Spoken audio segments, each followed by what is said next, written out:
Bienvenue et de retour sur The Perfcast avec aujourd'hui un sujet qui est plutôt cool, qu'on soit un coach ou un athlète. Et on va essayer d'avoir quelques idées, qu'on soit un coach qui veut mesurer les performances de ses athlètes ou qu'on soit soi-même un athlète qui veut optimiser ses performances, que ce soit dans un objectif de compétition ou de compétition personnelle. Donc pour commencer, on va essayer d'élaguer quelques-uns des termes qui sont essentiels de connaître et ensuite voir quelles sont les solutions qui sont en général très peu onéreuses, contrairement à ce qu'on pourrait croire, à mettre en place. Et aussi et surtout qui sont très simples à mettre en place. Déjà pour commencer et le dire vite, il suffit de prendre un tableau Excel, donc ça demande juste un peu de temps et d'aimer un petit peu les chiffres, mais basiquement cette solution ne coûte que 0 €. Et ensuite, il y a l'expérience qu'on fait avec The Perf Club qui essaie de voir un petit peu qu'est-ce qu'on peut faire de très simple à mettre en place et de peu onéreux et qui soit le plus fiable possible comparativement à des outils comme la mise en place de GPS ou des outils qu'on doit multiplier par rapport au nombre d'athlètes qu'on a, qui coûtent plusieurs centaines d'euros, voire plusieurs milliers d'euros. Et donc avec cet outil Zephyr Club, on essaie de mettre en place les outils qui sont les plus simples et les moins chers et qui soient le plus fiables possible. Et du coup, si on ne se trompe pas, on va pouvoir vous faire économiser énormément de temps plutôt que de passer par des tableaux Excel et aussi énormément d'argent plutôt que de déployer des outils qui sont hyper chers pour tous vos athlètes. Un autre point fort, c'est que c'est également des outils qui sont déployables pour n'importe quel type de sport, que ce soit le crossfit, l'haltéro, des sports d'endurance, des sports collectifs plutôt en force ou en puissance. Ça a été créé en se basant sur des recherches qui ont été faites sur pas mal de sports. Pour parler du sujet de façon un petit peu plus concrète, en général, les objections, en tout cas les premières objections qu'on entend pour ce genre de suivi des athlètes, c'est que, alors moi je suis coach, je mesure les performances de mes athlètes tous les 2 mois et j'ai pas besoin de faire plus que ça puisque je vois tous les 2 mois que mes athlètes évoluent dans une direction ou dans une autre et du coup ça me suffit, j'ai pas besoin de faire plus. Alors qu'est-ce qu'on peut leur répondre à ces coachs-là? Alors la première réponse, c'est que le plus gros bénéfice, c'est qu'on veut pouvoir continuer à s'entraîner longtemps. Donc le premier avantage, c'est évidemment la prévention des blessures. On ne veut pas se pointer à l'entraînement comme ça et pas se soucier vraiment de ce qu'on va faire dans la séance, de ne pas pouvoir savoir quel est le niveau de volume, quelle est l'intensité, quels sont les différents paramètres qu'on a envie de travailler. On veut savoir tout ça. Et par-dessus tout, on veut essayer de mesurer l'impact qu'a l'entraînement sur l'athlète. Et il y a par exemple quelques chiffres clés, même si les ratios et les chiffres, ce n'est pas une science absolue dans la vraie vie, c'est qu'on doit en théorie pas augmenter le volume d'entraînement de plus de 10% de semaine en semaine pour essayer justement de faire cette prévention des blessures correctement et pas avoir de pic de charge qui, s'il est trop élevé ou trop récurrent, va augmenter le risque de blessure. Et ensuite, le deuxième argument, c'est la gestion de la fatigue et surtout des pics de forme, où on peut essayer de voir avant une compétition quels sont les éléments qui ont été favorables et défavorables à cet athlète pour performer, et du coup essayer d'établir des corrélations pour essayer de moins deviner est-ce qu'on va être performant avant une compétition ou un objectif perso, et essayer davantage de le planifier et de le préparer correctement. Et quand on mêle les deux principes là, la prévention des blessures et la gestion de la fatigue, on peut essayer de voir a posteriori et même a priori, du coup, tirer des conclusions sur ce qui va venir après, sur quels sont les facteurs qui en ce moment m'empêchent de performer et du coup essayer de tirer des conclusions pour améliorer par exemple que ce soit le sommeil, la gestion du stress hors entraînement, l'alimentation ou la gestion de l'entraînement et son organisation dans la semaine. Alors que si on ne suit aucune donnée, eh ben, en fait, on devine un petit peu qu'est-ce qu'on va faire plus tard et on ne sait même pas si ce qu'on fait ça marche et surtout si ça pourrait marcher mieux. Donc voilà, à minima, les deux points clés essentiels, c'est la prévention des blessures et la gestion de la fatigue pour savoir quand performer. Donc la base de la gestion de la charge, on peut parler pour commencer du volume. Donc le volume, c'est très simple à calculer. Il suffit de multiplier le nombre de séries par le nombre de répétitions ou de mètres ou de kilos qu'on fait. Il y a plusieurs écoles là-dedans, mais en tout cas, ça nous permet d'avoir un chiffre qui nous permet d'avoir une base qu'on peut comparer dans le temps. Et ensuite, la base du calcul du volume, c'est d'essayer d'avoir tout le temps le même calcul pour pouvoir comparer ce qui est comparable.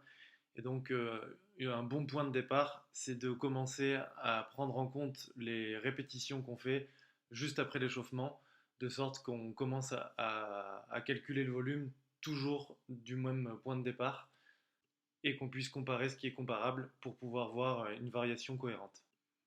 Par exemple, ce qu'on pourrait décider de faire, c'est de ne prendre en compte dans le volume que les répétitions qui sont faites à au-dessus de 70%, par exemple.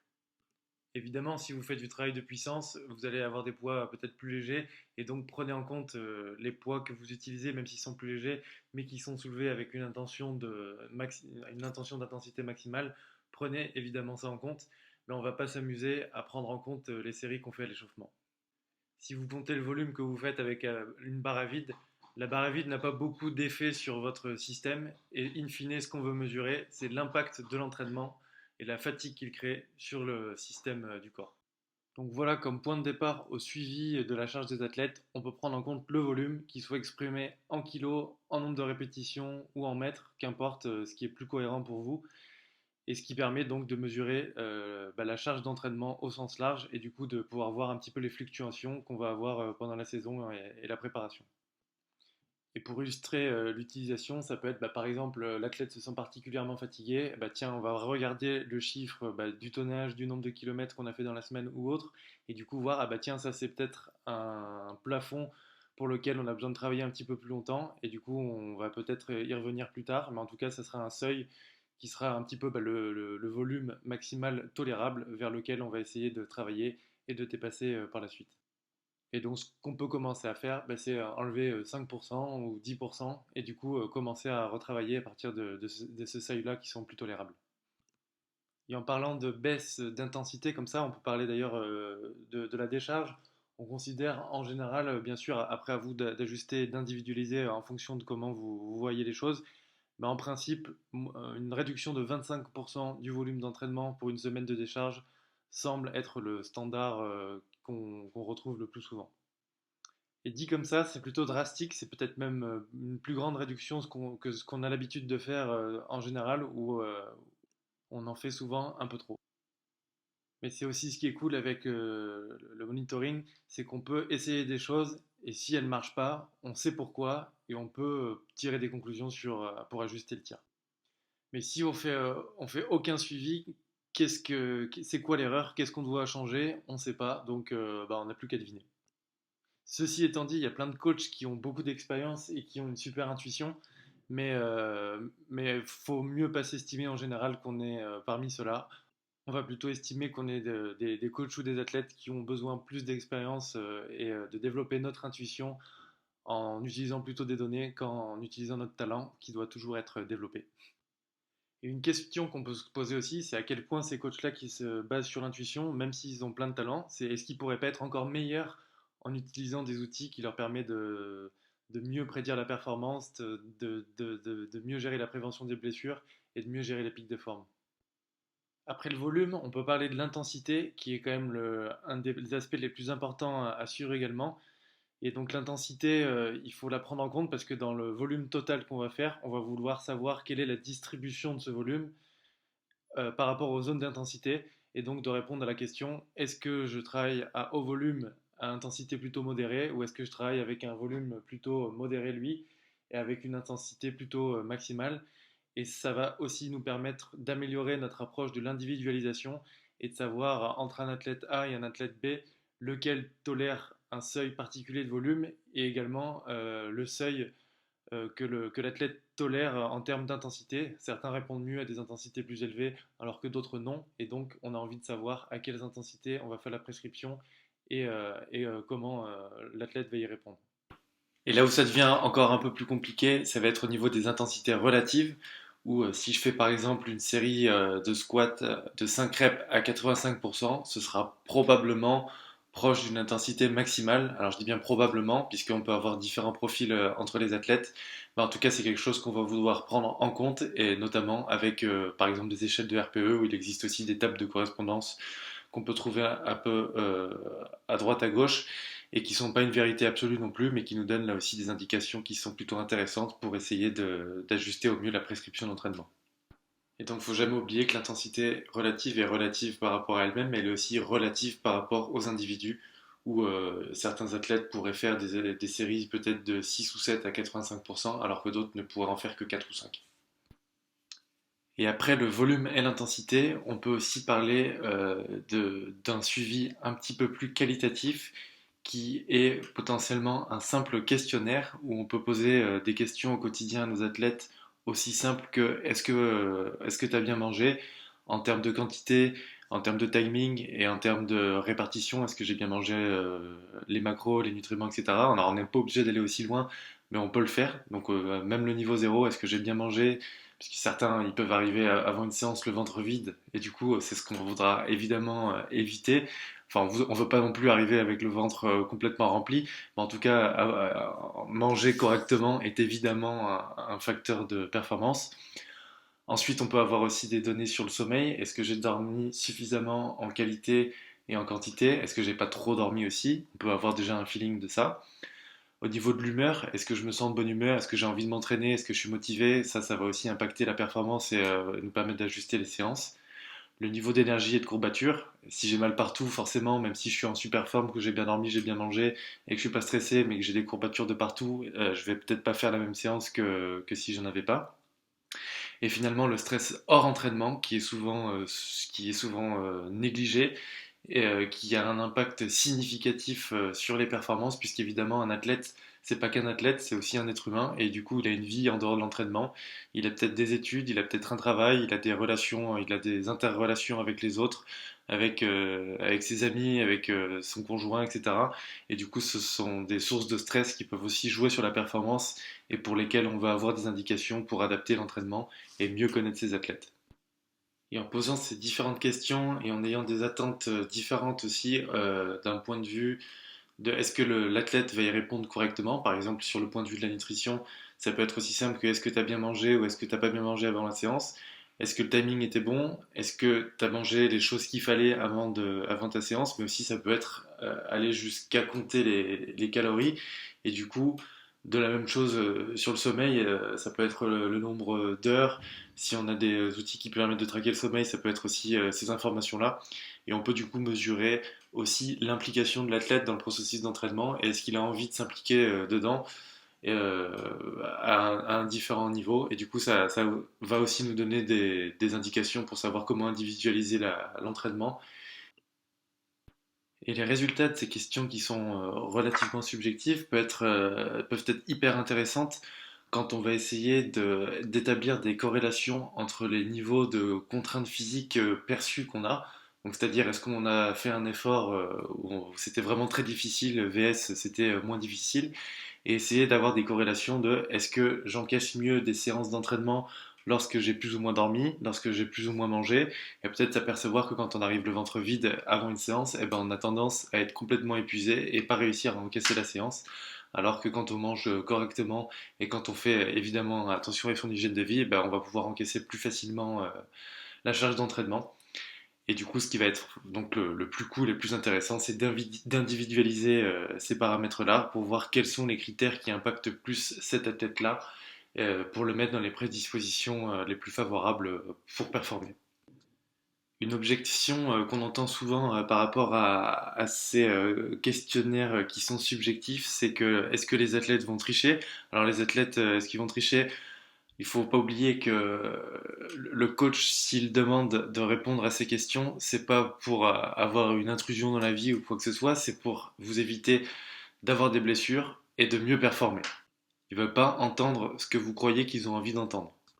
Et donc la seule façon de répondre correctement à ces questionnaires, c'est en étant honnête, de la même façon que la meilleure façon d'établir une relation avec votre coach, c'est d'être honnête avec lui de façon générale.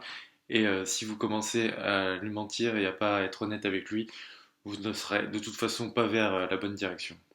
Les préparateurs, ils veulent savoir exactement quelles sont les conditions que vous avez eues. Par exemple, si vous n'avez pas bien dormi, eh ben, quel est l'impact sur l'entraînement? Si ça se trouve, ça peut être contre-intuitif, mais peut-être que vous devez pas trop dormir parce que vous avez tendance à être un petit peu floppy si vous dormez trop.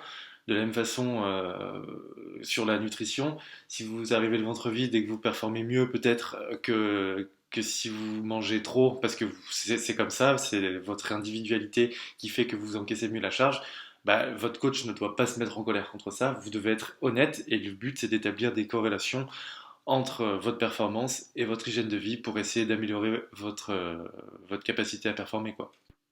Et d'ailleurs, si on précise un petit peu des choses sur le sommeil, peut-être que le plus important, c'est même pas le nombre d'heures que vous dormez, même si évidemment c'est important. Ce qui est le plus important, c'est la régularité, d'aller se coucher tout le temps à la même heure et se lever tout le temps à la même heure aussi, pour respecter le rythme circadien donc, et qui permet d'avoir une horloge interne qui est bien calée et qui vous permet d'être régénéré et de ne pas perturber le système et de créer une habitude positive de sommeil. Ce que disent les recherches d'ailleurs, c'est que si vous vous couchez d'habitude à 9 heures et que ce soir vous voulez vous coucher à 23 heures et que vous allez essayer d'avoir le même nombre de sommeil, bah peut-être qu'il vaut mieux que vous vous couchiez quand même à 9 heures et vous allez dormir moins. Et de la même façon, si vous avez prévu de vous lever plus tôt le lendemain et que vous voulez vous coucher à 7 heures, bon c'est difficile 7 heures, mais si vous voulez vous coucher à 7 heures, ben, il vaut mieux que vous reculiez l'heure du coucher à 9 heures comme d'habitude et que vous dormiez moins. En tout cas, c'est ce qui est recommandé par les recherches, quoi. Ensuite, ce qu'on veut faire la plupart du temps quand on veut programmer correctement, c'est prescrire un niveau de stress, donc une charge externe qu'on va mettre sur l'athlète pour produire une adaptation. Mais tout un aspect sur lequel on n'a pas le contrôle, c'est tout le stress qui se passe en dehors de l'entraînement. Donc comme on l'a dit tout à l'heure, le travail, les études, les relations avec les gens, et tout ça, c'est quelque chose qu'on n'a pas la main dessus en tant que coach ou professionnel de la performance, mais c'est quelque chose dont on veut avoir conscience et on veut établir une relation avec son athlète pour savoir qu'est-ce qu'il vit ailleurs qu'à l'entraînement, pour pouvoir ajuster cette prescription d'entraînement et pour pouvoir ajuster la stratégie qu'on met en place et l'individualisation. Et donc toutes ces questions, elles peuvent être répondues avec une simple échelle de 1 à 5. Par exemple, sur le sommeil, 5 ce serait la meilleure nuit de ma vie, 3 c'est sensiblement comme d'habitude, 2 c'était pas terrible et 1 c'était vraiment une sale nuit. Et de la même façon, sur des questions sur le stress, 5, ce serait je suis hyper cool en ce moment, je suis très chill. Et 1, je me suis engueulé avec mon patron, j'ai des examens en ce moment, c'est vraiment stressant. Et du coup, à chaque fois, on peut avoir une notation très simple avec une petite échelle comme ça qui nous permet d'avoir un bon feeling et d'engager la discussion avec ses athlètes. Il y a un autre critère aussi qu'on parle assez peu, c'est l'humeur qui nous permet de voir quand on est un athlète ou coach, du coup on jongle avec plusieurs facettes de notre vie. L'humeur, si elle se dégrade trop longtemps, on peut essayer en tout cas de prévenir des états d'anxiété ou même de dépression. Et du coup, c'est quelque chose qu'on veut savoir et un dialogue qu'on veut établir avec l'athlète, ou même avec les parents et avec le différent staff. Et du coup, c'est que comme ça et qu'en posant des questions et en engageant la discussion avec eux qu'on peut établir cette relation pour s'entraîner mieux, mais au final, s'entraîner mieux pour vivre mieux ou vivre mieux pour s'entraîner mieux, quoi. Et donc voilà, pour résumer, avant la séance, ce qu'on a envie de savoir, c'est est-ce qu'on a bien mangé ou pas? Est-ce qu'on a bien dormi? Est-ce qu'on est de bonne humeur? Est-ce qu'on a des courbatures ou pas? Est-ce qu'on a mal partout? Est-ce qu'on se sent énergique?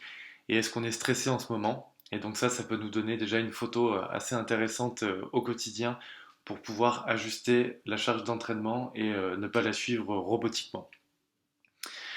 Et ensuite, un autre aspect qui est très important d'évaluer, c'est la difficulté perçue de la séance. Et donc là aussi, c'est très simple, on peut simplement utiliser une échelle de RPE de 1 à 10. Donc 1, je ne me suis pas entraîné et 10, l'entraînement était extrêmement dur.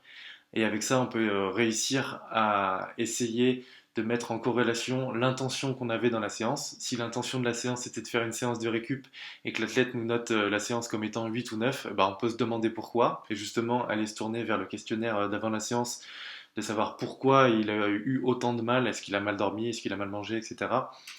Et à l'inverse, évidemment, si l'intention de la séance était de se mettre dans le rouge et d'avoir une charge qui était plutôt élevée, de voir pourquoi l'athlète, s'il a répondu que la séance était plutôt facile, qu'est-ce qui fait qu'il a été aussi peu sollicité par la séance, puisqu'on avait prévu que ce serait le cas, et du coup d'essayer de savoir pourquoi il était particulièrement en forme, et peut-être même qu'on a eu le temps d'ajuster le tir avant la séance si le questionnaire nous était favorable.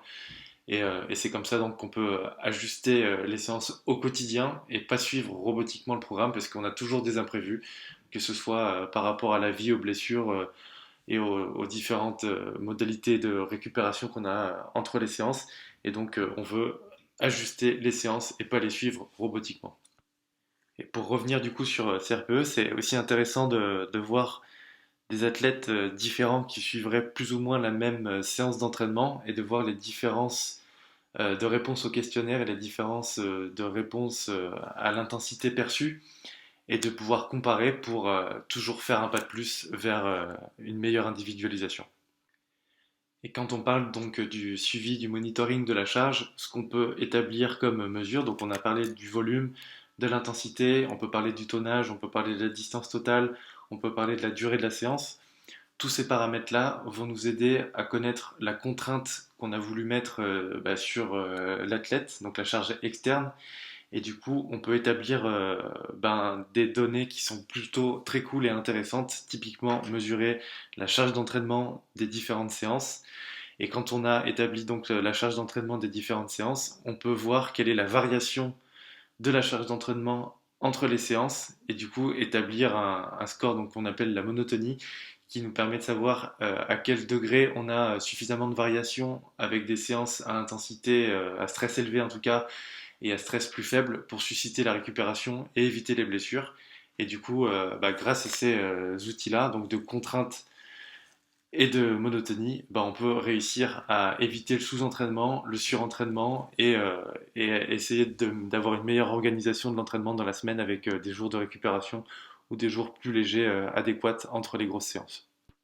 Et grâce à ça, encore une fois, ça nous permet d'établir des seuils donc de contraintes de charge et de se dire, ah bah tiens, à partir de tel seuil de charge, je me rends compte que j'arrive plus à progresser et que l'athlète est battu par l'entraînement. Et du coup, ce sera le bon timing a priori pour faire peut-être une semaine de décharge pour ensuite repartir en surcharge progressive de semaine en semaine. Et donc de gérer notre surcharge en évaluant donc la charge de semaine en semaine et en s'assurant qu'on ne dépasse pas 10% de surcharge par semaine, là aussi pour avoir une surcharge qui soit progressive et pour pas stagner, pour pas stagner du tout et pour éviter la stagnation et éviter les blessures. Donc ce sera deux choses qu'on voudra faire en parallèle, puisqu'évidemment si on a un pic de charge, on va vite stagner puisqu'on n'aura pas eu le temps d'avoir de l'adaptation. La surcharge n'aura pas été assez progressive et en plus si la surcharge n'est pas assez progressive, le corps n'est pas prêt.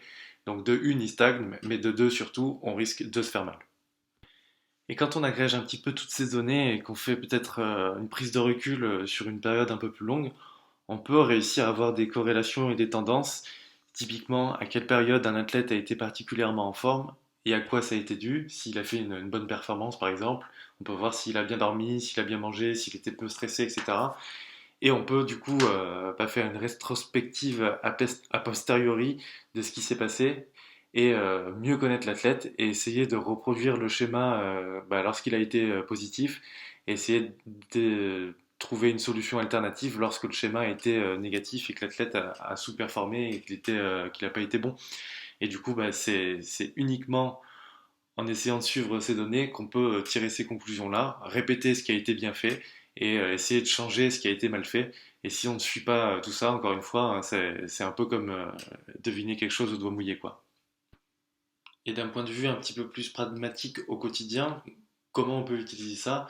Typiquement, si j'ai très mal dormi, que j'ai pas réussi à bien manger, ou peut-être que même je suis malade, et que j'ai un entraînement X de prévu, peut-être qu'on va vouloir ajuster la charge d'entraînement, donc l'intensité ou le volume à la baisse.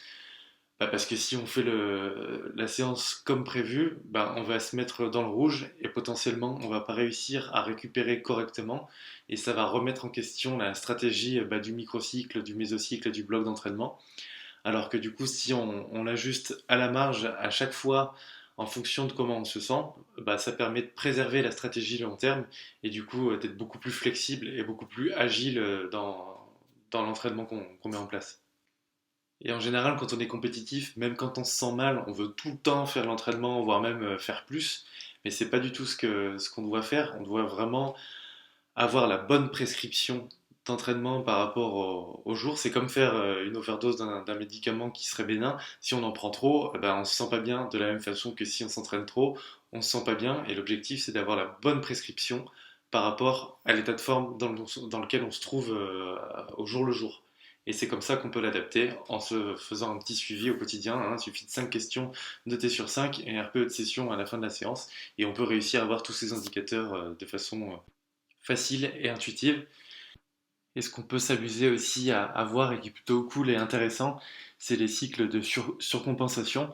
Donc si un athlète est hyper fatigué à un moment, bah, peut-être que c'est pas de sa faute, peut-être que si c'était prévu, c'est justement qu'on a fait une bonne période où on s'est entraîné dur, là il est fatigué, et si ça a été prévu comme ça par le coach, eh ben, c'est le moment pour qu'il soit fatigué, et normalement juste après, peut-être que quelques jours après, une semaine après, eh ben, la même séance, il va la démolir, il va être super bon, quoi. Mais si l'athlète se sent pas bien un jour où on n'avait pas prévu qu'il se sente pas bien, bah là, on va pouvoir se poser la question, est-ce que c'est dû à son stress, est-ce que c'est son hygiène de vie, ou est-ce que c'est notre programme qui fait fausse route? Et là, bah, ça nous donnerait une bonne raison de discuter et de se remettre en question à ce moment-là.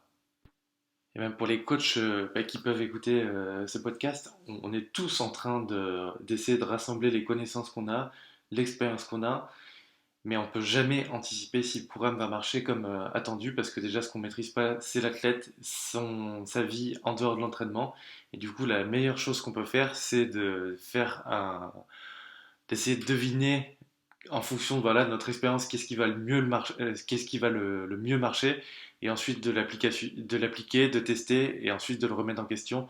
Mais en aucun cas un programme est sûr de marcher à 100% et ceux qui en vendent en disant que mon programme marche, c'est sûr à 100%, ils sont complètement fausse route, puisque de toute façon, entre un athlète A et un athlète B, le programme va pas avoir du tout les mêmes résultats, et donc on peut pas du tout, enfin les principes scientifiques de l'entraînement, l'individualisation, c'est quand même une des bases, et forcément, en fonction de ça, on peut pas du tout avoir une assurance qu'un programme va marcher, et donc on est obligé d'avoir ce suivi individualisé des athlètes pour essayer de l'adapter au mieux et le personnaliser.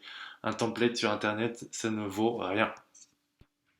Et proposer un programme à un athlète bah, qui marche pas forcément pour lui, c'est pas forcément une faute, si on se remet pas en question, si on se remet en question et qu'on a envie de l'individualiser, mais c'est simplement un programme qui ne marche pas, c'est simplement une hypothèse qui n'a pas marché, et il aurait très bien pu marcher avec un autre athlète, et ce qu'on va vouloir faire, c'est bah, du coup essayer de mieux connaître l'athlète, essayer de faire un suivi avec lui, et essayer de l'individualiser pour trouver quelle est la bonne formule qui lui correspond à lui. Mais c'est impensable qu'un programme puisse marcher auprès de 100 personnes d'un coup, à moins qu'on s'adresse à des débutants, bien sûr. Voilà. Et si on rentre un peu plus tiens, dans les détails un peu plus techniques, même si c'est accessible, c'est l'indice de charge chronique aiguë. Donc alors ces termes ils font un peu peur, mais en fait c'est très facile à comprendre. Il suffit de prendre la charge de la semaine en cours, donc admettons c'est 100, et on va prendre la moyenne des 4 dernières semaines. Donc admettons, pour faire simple, on va prendre les 3 dernières semaines, 80, 90 et 100. Et donc la moyenne sera à 90. Et si la charge de la semaine en cours est à 90, donc le ratio sera à 1, c'est-à-dire que l'entraînement de la semaine en cours est sensiblement le même que les 3 dernières semaines. Et on va toujours vérifier que cet indice, en principe, soit entre 0,8 et 1,5, sachant que s'il est à 0,8, ça veut dire qu'on est en sous-entraînement et qu'on va perdre les adaptations. Après, rien n'empêche de le faire, par exemple, pendant une semaine de décharge, puisque ce sera une période qui sera assez courte et on voudra surtout recharger les batteries avec une baisse donc de 25% en principe, comme on l'a dit tout à l'heure. Et ce qu'on va surtout vouloir éviter, c'est d'avoir un pic de charge à la hausse bah, qui va augmenter le risque de blessure. Et en général, le standard, c'est d'avoir bah, une augmentation du volume qui est inférieure à 10% de semaine en semaine. Donc si vous augmentez la charge de 20%, 30% de semaine en semaine, il a des bonnes chances que ça se passe pas très bien. Et donc ces seuils de 0,8 et 1,5, c'est rien d'autre que des seuils qui sont... Enfin, c'est bien de rester entre les deux pour éviter tout risque qui n'est pas voulu spécifiquement. Après, on va pouvoir les dépasser dans certains cas, mais de façon générale, il vaut mieux rester entre ces seuils-là. Et donc tous ces outils ne sont pas si difficiles que ça à mettre en place. Et à mesure qu'on prend de l'expérience, on peut prendre confiance dans la lecture que l'on fait de ces indicateurs. Et ensuite, ils peuvent nous guider dans nos décisions d'entraînement. Un autre indicateur qui est plutôt intéressant, c'est la monotonie. qui en fait part du principe bien connu qu'on doit onduler les jours d'entraînement entre chaque jour autant que de semaine en semaine. Et pour illustrer ça, si on faisait tous les jours le même entraînement avec la même charge d'entraînement, on aurait un risque de blessure qui serait accru. Ça violerait un petit peu le principe de surcompensation qui veut qu'on applique un stress, ensuite on récupère et ensuite on surcompense. Donc si on n'a pas assez de variation, en fait on fait tout le temps la même chose, on n'a pas la place pour la récupération et donc on n'a pas la place pour surcompenser et créer les adaptations nécessaires à la progression. Et une illustration de la variation qu'on peut avoir au cours d'une semaine, c'est par exemple, donc je ne dis pas qu'il faut faire comme ça, mais en tout cas c'est un exemple qui est applicable. C'est par exemple le lundi, on peut avoir un jour à volume très élevé et à intensité relativement modérée. Le mardi, avec un volume qui est plutôt modéré quant à lui. Le mercredi, peut-être que ça va être un jour de récupération très light. Le jeudi, peut-être que ça va être un jour de repos complet. Et le vendredi, admettons, ça va être un jour à intensité très élevée, mais avec un volume plutôt cool. Et on voit du coup que les différentes modalités de variation qu'on peut avoir et qu'on peut trouver dans les jours d'entraînement, en fait, sont un petit peu cousines de ce qu'on peut retrouver dans l'ondulation d'un mésocycle entre les semaines où on va augmenter la surcharge de semaine en semaine jusqu'à arriver à une semaine de décharge et ensuite repartir sur une surcharge. Un petit peu, on peut avoir le même schéma sur une semaine d'entraînement.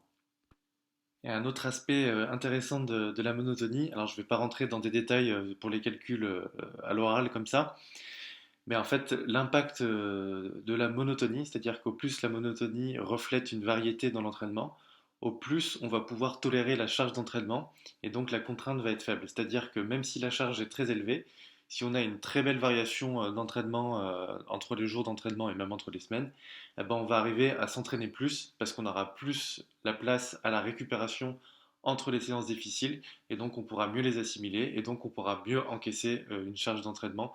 Alors que si on s'entraîne tous les jours de façon plus ou moins similaire avec la même charge d'entraînement, on ne pourra pas récupérer et donc on ne va pas pouvoir faire autant que si on avait une bonne variété entre les jours d'entraînement. Un autre esprit critique qu'il faut garder sur ce chiffre, c'est que même si votre monotonie est un peu élevée, c'est-à-dire que vous avez peu de variations entre vos jours d'entraînement, mais que votre volume d'entraînement n'est pas très élevé, admettons que vous faites un entraînement au poids de corps tous les jours, donc il y aura un stress qui sera relativement quand même bien plus faible qu'un entraînement avec des charges additionnelles, vous aurez un risque de blessure qui sera relativement faible. Mais par contre, si vous avez un volume qui est élevé et qu'en plus votre variation n'est pas très bonne et donc votre monotonie est élevée, alors là vous avez un risque accru de blessure. Voilà, maintenant qu'on a fait le tour des principaux indicateurs, alors vous vous demandez, après tous ces indicateurs, tous plus intéressants les uns que les autres, par où commencer? Ce que vous pouvez faire pour commencer, c'est simplement calculer le volume, le tonnage ou la distance en fonction du sport que vous faites, si vous soulevez du poids ou que vous allez plutôt compter le volume en distance. Et vous allez simplement faire le total par jour, par semaine et par mois. Notamment, ce qui est le plus important, c'est quand même par semaine. Comme ça, vous allez pouvoir mesurer que la surcharge ne dépasse pas 10% de semaine en semaine. Et vous pouvez aussi simplement effectuer les petits questionnaires avant les séances sur votre niveau d'alimentation, le sommeil, l'humeur, le stress hors entraînement. Et à partir de ça, ça vous donne un super bon point de départ pour pouvoir traquer et monitorer un petit peu le bien-être et la qualité de votre programme. Et la beauté de tous ces indicateurs, c'est qu'ils sont valables pour n'importe quel sport. Donc qu'on compte des répétitions, un nombre de kilos, un nombre de kilomètres, un nombre de mètres ou quoi que ce soit, les ratios sont les mêmes et donc on peut avoir une lecture qui est beaucoup plus fluide et beaucoup plus simple. Et en plus, on peut échanger entre coachs de différents sports pour affûter un petit peu notre stratégie d'entraînement. Et vous pouvez récolter une tonne d'informations rien qu'en faisant ça. Et donc, que vous soyez un coach ou un athlète, que vous fassiez du foot, du rugby, du basket, de l'athlétisme, du crossfit, de l'haltéro ou n'importe quel sport, tous ces indicateurs peuvent être appliqués de la même manière, puisque les principes scientifiques de l'entraînement sont les mêmes qu'importe le sport, puisqu'on a tous le même corps humain, même s'il va y avoir des spécificités, la spécificité entre les sports va être plus impactée par la qualité des exercices qu'on va choisir, Mais l'organisation de l'entraînement, euh, qu'on soit un bodybuilder ou un haltérophile ou un joueur de foot, on est tous régis par le principe de surcharge, par la surcompensation, par les différences individuelles, etc. et tous les autres principes scientifiques. Et donc, tous ces indicateurs-là seront applicables de la même manière. Et bien sûr, par rapport aux méthodes d'entraînement, on va dire standard et enfin en tout cas les plus répandues en ce moment, ça ajoute forcément un petit peu de travail de récolte de données et d'analyse, mais l'avantage c'est qu'on a récolté plein de ressources sur le site theperfclub.com, que ce soit à travers le blog ou notre centre de documentation où on parle de tous ces ratios en détail. Et la magie de The Perf Club, c'est qu'on a développé un outil qui vous permet d'analyser votre programme et votre bien-être pour vous entraîner mieux. Et donc, on a des outils qui vous permettent donc d'autoréguler vos séances en fonction de la fraîcheur des athlètes pour optimiser vraiment les séances.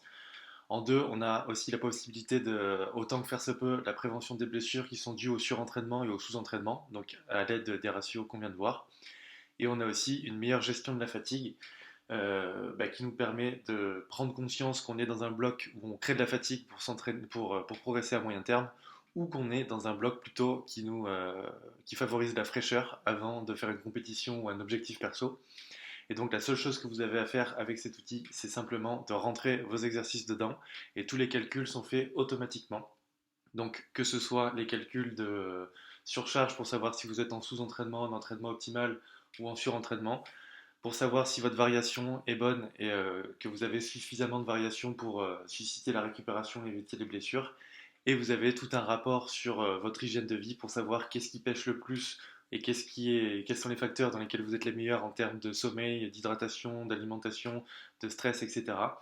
Et tous les exercices sont directement catégorisés, donc que ce soit un travail que vous travaillez plus en force, en puissance, en explosivité, en endurance, en fractionné, tout est calculé automatiquement. Et donc, je vous invite à aller faire un tour sur theperfclub.com et vous pouvez essayer gratuitement et je serai heureux de répondre à vos questions, que ce soit par mail, par Instagram ou par n'importe quel chemin que vous voulez. C'est toujours un plaisir de répondre aux questions, de faire connaissance et de parler d'entraînement. Et voilà, j'espère que ce petit podcast vous a plu et qu'on se retrouvera bientôt sur un nouveau podcast sur The Perfcast. À bientôt et bon entraînement. Salut!